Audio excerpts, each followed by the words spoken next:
Bonjour et bienvenue dans l'entretien de France 24. 12 millions de personnes sont menacées par la famine qui sévit en ce moment même dans la Corne de l'Afrique. La faim est la première cause de mortalité dans le monde. Elle tue chaque année 36 millions de personnes. Toutes les 5 secondes, un enfant meurt de faim. Pour parler de ces ravages de la faim, nous recevons aujourd'hui le sociologue suisse Jean Ziegler, l'éternel révolté, l'éternel indigné. Votre livre s'appelle Destruction massive. Il est paru ce mois-ci aux éditions du Seuil. Et c'est un cri de colère face à ce que vous qualifiez de massacre. Alors, avant de parler de votre livre et de ce sujet très important, je vais vous poser une question sur vos liens avec Mouammar Kadhafi. Vous faites partie de ces intellectuels de gauche qui l'ont beaucoup fréquenté à une époque. On vous reproche beaucoup en ce moment-là vos liens avec Mouammar Kadhafi. Jusqu'à quand ces liens ont duré avec Mouammar Kadhafi? Il n'y a pas eu de lien du tout. Mouammar Kadhafi, dans la période où il était encore sain d'esprit, a invité des intellectuels anti-impérialistes, de gauche, etc., etc. Mes livres sont tous traduits à l'Alaram au Caire, donc en Afrique. Celui Destruction massive va aussi être traduit en arabe. Et donc, Mouammar Kadhafi m'a invité plusieurs fois pour discuter des différents livres. Mais il n'y a jamais eu un lien quelconque de solidarité, parce que très rapidement, il était d'abord un libérateur pour le peuple libyen, certainement, en 1969, etc. Mais ensuite, à un certain moment, il est devenu fou. À mon avis, enfin, je le dis un peu rapidement, il est devenu un dictateur effroyable, un criminel de grand chemin. Et là, évidemment, je n'ai plus jamais répondu à aucune de ses invitations pour discuter de tel ou tel livre. Donc vous ne l'avez plus revu à partir de 1996? Oui, plus du tout. 95. Alors on va rentrer maintenant dans le vif du sujet sur votre livre, donc Destruction massive. Alors dans ce livre, vous dites une phrase qui est assez marquante. Un enfant qui meurt de faim est un enfant assassiné. Pourquoi est-ce que vous utilisez ces mots forts, massacre, assassinat, meurtre, plutôt que injustice, drame, tragédie? Bon, vous savez, j'étais 8 ans rapporteur spécial des Nations Unies pour le droit à l'alimentation. J'étais le premier rapporteur spécial pour le droit à l'alimentation.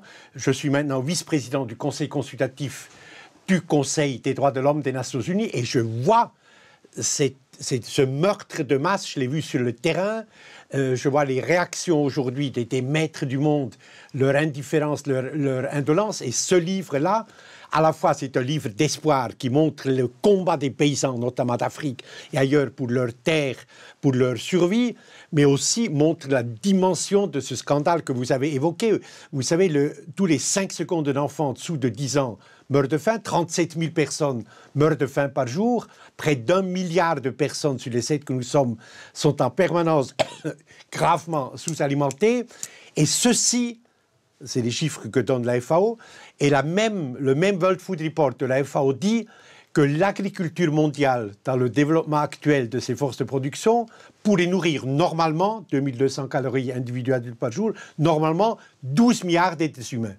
Il n'y a plus aucune fatalité pour ce massacre quotidien, qui est d'ailleurs la cause de mort la plus vaste, évidemment, première sur la planète. Un enfant, il a eu manque objectif dans les siècles passés. Des Bretons, etc., ont émigré au-delà des mers pour avoir une subsistance.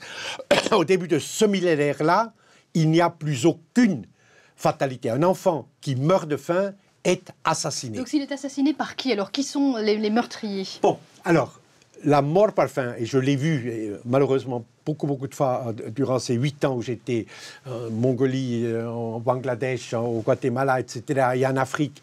Vous êtes allé au Niger notamment. Niger, effroyable famine.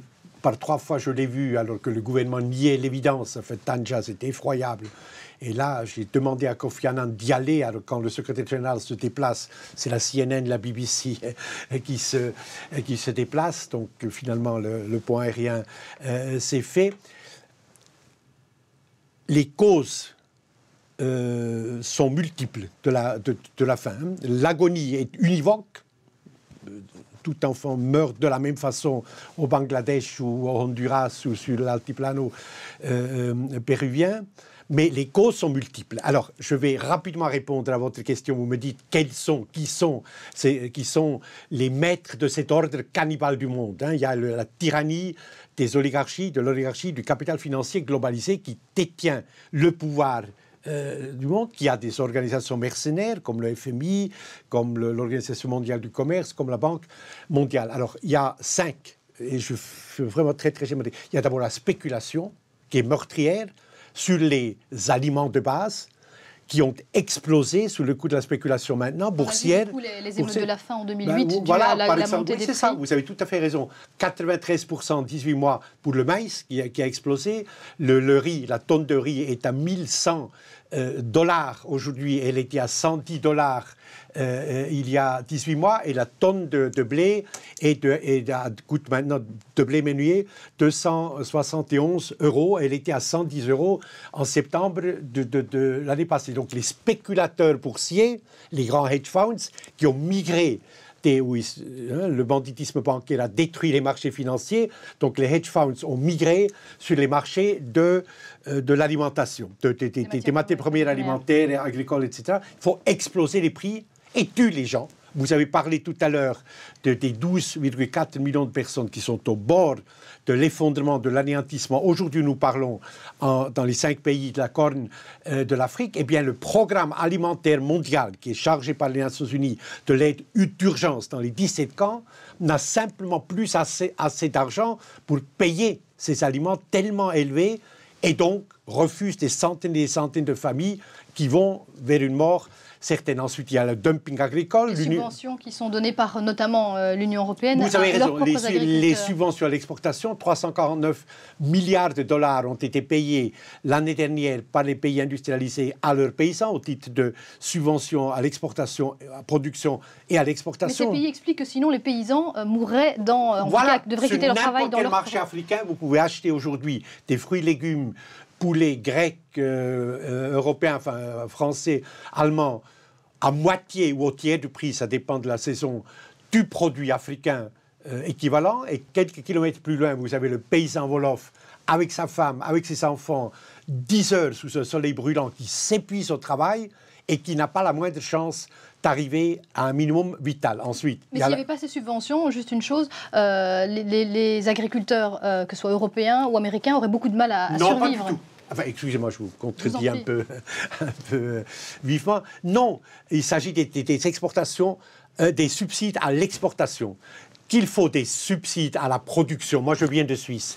Dans les vallées alpestres, il est évident qu'aucune famille paysanne, avec des montagnes, avec des pentes comme ça, ne survivrait sans une aide à la production. Mais la subvention à l'exportation qui inonde ensuite l'Afrique, qui tue la paysannerie africaine, et des 54 pays africains, 37 sont des purs pays africains, avec une formidable compétence, une classe, ancienne classe travailleuse, paysanne, etc., qui est liquidée, ruinée. Dumping, il faut le stopper. Troisièmement, la dette extérieure, qui écrase les pays les plus pauvres, qui fait qu'ils sont incapables de faire un minimum d'investissement dans l'agriculture, engrais, traction. Il y a 250 000 animaux de traction de tout l'immense continent africain, donc pratiquement rien. Irrigation. Aujourd'hui, la sécheresse frappe l'Éthiopie, immense, magnifique pays, 1 million de kilomètres carrés, 60 millions d'habitants, 3,8% des terres éthiopiennes sont irriguées. Rien. Donc, il faut abolir la dette pour que, enfin, les pays africains aient la possibilité d'investir dans l'agriculture. Et finalement, c'est le vol de terre. Les hedge funds, les grandes sociétés multinationales, les fonds souverains, l'année dernière, c'est la Banque mondiale qui le dit, ont volé aux paysans africains, par des moyens multiples, souvent aussi la corruption des dirigeants africains, 41 millions d'hectares. Et les paysans qui étaient sont expulsés dans les bidonvilles des grandes villes, et les trusts font... Bon. Ensuite, il y a le biocarburant, c'est le dernier, ce que je disais. Les États-Unis ont brûlé 138 millions de tonnes de maïs l'année dernière et des centaines de millions de blé pour en faire des agrocarburants. C'est un crime contre l'humanité que de brûler de la nourriture alors que tous les 5 secondes, un enfant meurt de faim sur cette planète. Mais est-ce que vous ne minimisez pas, est-ce que votre vision n'est pas un peu manichéenne et simpliste? Est-ce que vous ne minimisez pas aussi le rôle de ces gouvernants africains qui très souvent sont corrompus, utilisent toute la richesse de ces pays pour eux-mêmes et pour une élite? Donc, et où vous n'en parlez pas beaucoup dans votre livre, un petit peu, mais pas beaucoup du rôle de ces dirigeants africains corrompus. Pas partout évidemment, mais de certains d'entre eux qui peuvent avoir une responsabilité assez lourde dans ce débat. Écoutez, d'abord, je veux dire deux choses.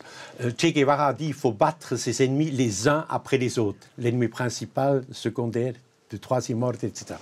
Il est vrai que quand j'étais rapporteur spécial et maintenant comme vice-président du Conseil consultatif des droits de l'homme des Nations Unies, je rencontre des chefs d'État effroyables, hein, des truands, enfin, pas seulement africains, hein, il y en a beaucoup d'autres, où on se dit, mais enfin, ils incarnent le contraire du bien commun, ils incarnent leur intérêt, leur clan, etc. La corruption est un problème effroyable. Je ne le minimise pas. Il y a un chapitre sur M. Biya au Cameroun, par exemple, qui est de mèche avec Bolloré et d'autres trusts qui vendent le pays à des trusts français. C'est pas le seul, mais enfin, j'ai pris Biya parce qu'il passe la moitié de son temps à Genève, à l'hôtel Intercontinental. Et le seul stationnement de l'avion présidentiel à Cornava, à l'aéroport, coûte 7 000 € par jour. Alors qu'il y a la sous-alimentation, la sous-alimentation, la destruction des familles, etc., au Cameroun. Hein? Bon. Mais même si vous enlevez la corruption, eh bien, l'ordre cannibale du monde reste intact. Les spéculateurs continueront. Les biocarburants brûleront des millions et des millions de tonnes de maïs et de blé. Mon livre est un livre d'espoir. On va terminer sur ces mots. Merci beaucoup, Jean Ziegler, d'avoir été notre invité sur France 24. Je rappelle le titre de votre livre, Destruction massive, à lire aux éditions du Seuil. Restez sur France 24 tout de suite, d'autres informations.